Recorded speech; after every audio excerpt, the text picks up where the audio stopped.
Tingnan nyo mga guys, yung alaga kong aso, si Blackhead at si Luna, naggarutan sila mga guys.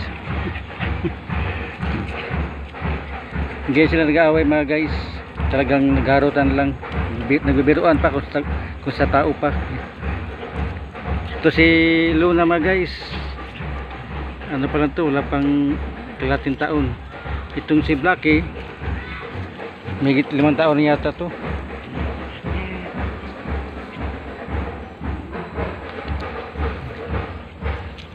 Si Luna at si Blacky mga guys, yan, nagharutan.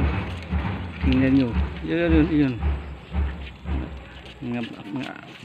Mga batang to, mga asong to, nagharutan.